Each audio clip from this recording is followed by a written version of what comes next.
আর দুদিন বাদে গানের আর নাচের পরীক্ষা। ফর্ম ফিল আপ তো জেদ করে করেই ফেলেছি, কিন্তু এই পঞ্চাশোর্ধ্ব জীবনে যতই ভাবি সংসারের কিছুটা দায়িত্ব এড়িয়ে আমার ভালোবাসার বিষয়গুলোকে একটু সময় দেব, কিন্তু সেটা কিন্তু খুব একটা হয়েও ওঠে না। সুপ্রভাত বন্ধুরা, অপরাহ্নের সূর্যতে তোমাদের সকলকে স্বাগত। কেমন আছো সবাই? আশা করি তোমরা সবাই ভালো আছো, যে যেখানেই আছো। আমিও বেশ আছি। আজ বৃহস্পতিবার, সকাল 9:30 মতো বাজে। রিকোকে খেতে দিয়েছি, খাওয়া হয়ে গেছে, দেখতে পাচ্ছ বাটি খালি। প্রতিদিন যেমন গায়ত্রী মন্ত্র চালিয়ে দিই সেরকম চলছে, সবাই মিলে শুনছি, বাড়িতে একটা আলাদা ভাইবস তৈরি হয় তাতে। আর এদিকে দেখো আমি কি করছি, আর আমার নিজস্ব বিষয়গুলোতে একটু সময় দেওয়াও হচ্ছে, কারণ থিওরি একদম মুখস্থ হয়নি, মাথায় ঢোকে না এখন যেন এগুলো। আগে দেখো ছোট বয়সে মাথায় অনেক স্টোরেজ ছিল, কারণ তখন কোনো সংসারের চাপ তো থাকতো না, তাই অনেক কিছু মুখস্থ করে ফেলতে পারতাম। কিন্তু এখন দেখো এই সমস্ত থিওরি কি আর এখন মাথায় ঢোকে? তাই চা খেতে খেতে, রিকোকে খাওয়াতে খাওয়াতে মানে তোমার থিওরিও কিছুটা মুখস্থ করে ফেললাম, মানে 3টে কাজ একসাথে করলাম। এবার দেখো ছাদ থেকে আর কি সাজিতে করে ফুল তুলে নিয়ে চলে এসেছি। এই যে আমি হাতে যে ফুলটা ধরে রয়েছি, এটাই তো লক্ষ্মী জবা, বৃহস্পতিবারের মেন পুজোর ফুল হচ্ছে এটাই। কিন্তু ওই হয়েছে কিন্তু 3-4টে। এটাকে যে লক্ষ্মী জবাই বলে, আর মা লক্ষ্মী যে এই ফুলেই সন্তুষ্ট, এটা জেনেছি কিন্তু অনেক পরে। আজকে বৃহস্পতিবারের পুজোটা দেখাচ্ছি বটে, কিন্তু মাথার মধ্যে কিন্তু সারাক্ষণ ওই পরীক্ষার পড়া আর কি, আর থিওরি আর প্র্যাকটিক্যাল, যেটা মানে আমার খুবই একটা কঠিনতম বিষয়। যদিও এটা আমার খুব চ্যালেঞ্জের মতোই আমি নিয়েছি ব্যাপারটাকে, তো সেটা নিয়ে কিন্তু সারাক্ষণ ভাবনা চিন্তা করছি। আর ঠাকুরকে ডাকছি, ঠাকুর আমার মান রেখো, কারণ আমি যাদের সাথে আর কি পরীক্ষাগুলো দেব তারা সব স্কুলের স্টুডেন্ট, আর কেউ কেউ কলেজের স্টুডেন্ট। মানে আমি যে কি করে সাহস করে করছি আমিই জানি। তুমি না চাইলে, বা তুমি না আমাকে সাহস দিলে, বা তুমি না আমাকে শক্তি যোগালে আমি কিন্তু কিছুই করতে পারবো না। আচ্ছা, এবার দেখছো তো আমি 2টো প্রদীপ, একটা তো সর্ষের তেলের প্রদীপ জ্বালিয়েছি, আর এই 2টো প্রদীপ হচ্ছে, দুটোতেই আমি ঘি দিয়ে দিলাম। কিন্তু দেখো আমি দিয়াটা কিন্তু, এই ঘি দিয়া ইদানিং কিন্তু আমি ব্যবহার করা শুরু করেছি। এত সুন্দর ঘিয়ের দিয়া, আর এই দিয়াগুলোর মধ্যে মানে এই সলতেগুলো তোমরা যেটাই বলতে পারো, সলতেও বলতে পারো বা দিয়া বলতে পারো, যাই হোক, এই এত সুন্দর ঘিয়ের গন্ধও ছাড়ে জানো, তারা এত সুন্দর জলে। সব থেকে বড় কথা, ইদানিং আমি এটাই ব্যবহার করছি, রেডিমেড তো, ওই ঘিয়ে চুবিয়ে তোমার সলতে দিতে গেলে অনেকটা আর কি সময়ের সাপেক্ষ ব্যাপার। আবার অনেক সময় দেখা যায় যে ঘিয়ের প্রদীপ জ্বলছেও না ঠিক করে, কিন্তু এটা এত সুন্দর জ্বলে না। আর আরেকটাতে হচ্ছে ঘিয়ের সাথে কর্পূর। মা লক্ষ্মীর ঘট আমি কি করে বসাই সেটা আজকে পুরোটা দেখালাম, কারণ এই বিষয়টা আমার মনে হয় ব্লগে আমি খুব একটা আগে দেখাইনি। মনে হলো আজকে নতুন ঠাকুর ঘর, প্রথম বৃহস্পতিবারের পুজো, তাই ঘরটাকেও সম্পূর্ণরূপে আমি তোমাদের কাছে দেখালাম। দেখতে পাচ্ছ মানে তোমার প্রথমেই যেটা ওই পাত্রটার মধ্যে আমি ধান দিয়ে তারপরে কিন্তু ঘটে আমি মঙ্গল চিহ্ন লাগিয়ে বসিয়েছি। আর মানে আম পল্লব, পান পাতা, কলা, এগুলো তো সব সিঁদুরে লেপন করেই রাখতে হয়, সেটা আমরা সবাই জানি।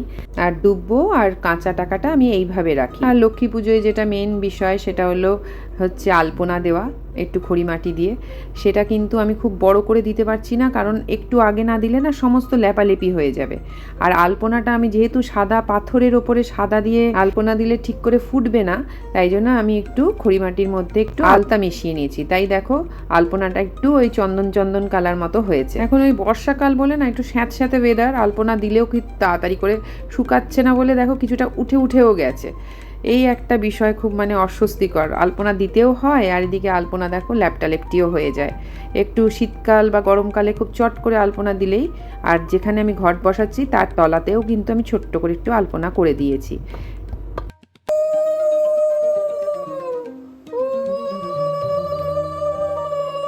তবে আগে যে পাথরের সিংহাসনটা ছিল সেখানে কিন্তু সত্যি কথা বলতে কি আমার পুজো করতে খুব অসুবিধাই হতো। মানে মেঝেতে অল্প করে বসে, অল্প ছোট জায়গার মধ্যে বসে মানে ঘট বসানো এগুলো করতে আমার সত্যিই খুব কষ্ট হতো। তবে কি জানো তো, ওই টুলে বসে পুজোটা কিন্তু আমার দ্বারা হবে না, মানে আমি এটা বুঝে গেছি। কারণ আমার যেন কেমন একটা লাগে টুলে বসে বা চেয়ারে বসে, ঠাকুর পুজো করতে আমার যেন ঠিক এখনও ভক্তিতে সেইভাবে আসছে না, মানে আমার যেন কোথাও একটা বাধা সৃষ্টি হচ্ছে মনে।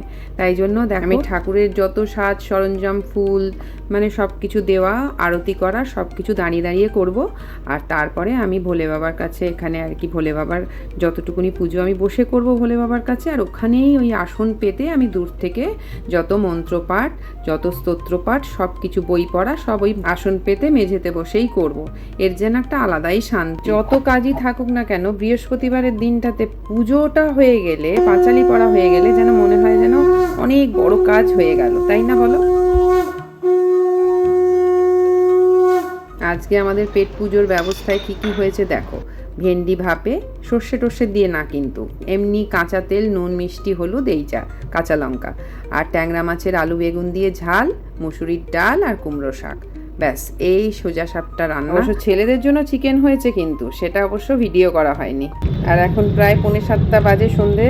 হঠাৎ করে ঠিক করলাম অর্ধাঙ্গিনী দেখতে যাব। সিনেমাটা খুব ফেসবুক খুললেই দেখছি যে মানে কৌশিক গাঙ্গুলির সিনেমাটা খুব সবাই দেখতে বলছে বা ভালো হয়েছে। তো যাই হোক, সাডেন প্ল্যান, বেরিয়ে পড়লাম। কি হচ্ছে? জলের ট্যাঙ্কি এইখানে এই যে খেলা, নানা রকম খেলা খেলা, সব খেলছে, ক্রিকেট, ফুটবল। জলের ট্যাঙ্কের ওপর উঠে বসে আছে, এই দিকটা বলছি। কোনখানটা খেলা বলছেন? এই তো না, এই জায়গাটায় স্পেসটা এই যে তলায়, এই যে এই জায়গাটা খেলার ব্যাপার। অনেকগুলো আছে এখানে, একটা দুটো তিনটে। ও বাবা, না এখানে জলের ট্যাঙ্ক বসাচ্ছে ওই জন্য। জলের ট্যাঙ্ক বানিয়েছে, একটা ক্লাব ঘর মতন করে দিয়েছে চেঞ্জ ফেঞ্জ করার জন্য। ও বাবা, ও হ্যাঁ, এই তো সব বাচ্চারা সব দাঁড়িয়ে আছে। বাহ, ব্রিজের তলায় খেলার ব্যবস্থা, এটা আবার নতুন দেখলাম। ওখানে পড়ে পড়ে জঙ্গল হয়ে গেছিল একদম। অলরেডি আমরা কিন্তু লেট, 7:25 শো, আর এখন 7:30 বেজে গেছে। তবুও পপকর্ন না নিয়ে, মানে তো সিনেমা হলে ঢোকা নিষিদ্ধ। মজা করলাম, মানে মুখ চালাতে চালাতে সিনেমা না দেখলে যেন সিনেমা দেখাটাই ঠিক করে হয় না, তাই না বলো? যে সমাজে প্রতিনিয়ত নারীরা পুরুষদের কাছে নির্যাতিত হচ্ছে, সেইখানে দাঁড়িয়ে কৌশিক গাঙ্গুলি মহিলাদেরকে প্রাধান্য দিয়ে যে সিনেমা বানিয়েছে, সত্যি খুব ভালো লাগার বিষয়। কিন্তু ওনার কোনো মুভিই আমরা বাদ দিই না, পারলে তোমরা অবশ্যই মুভিটা দেখো। চলো, আজকের মতো এতটুকুই। দেখা হচ্ছে তোমাদের সাথে আবার পরের ব্লগে। তোমরা সবাই খুব ভালো।